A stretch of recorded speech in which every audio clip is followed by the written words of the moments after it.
幫人裝咗8年智能家居，住入自己設計嘅屋企之後，我先發現其實呢3樣嘢已經夠咗啦。你係咪試過裝全屋智能？結果每次瞓覺之前都要撳嗰個 APP 7-8次先可以熄到燈。我第一間房就係咁樣，俾錢買煩惱。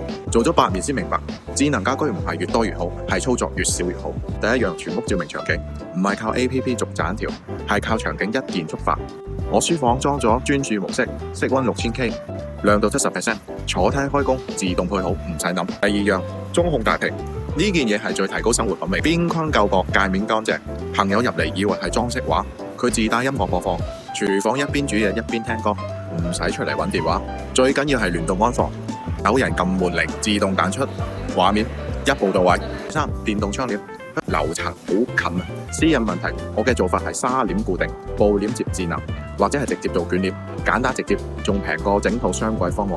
早上定時自動開，瞓覺一鍵全落，呢個先係每日都會用到嘅功能。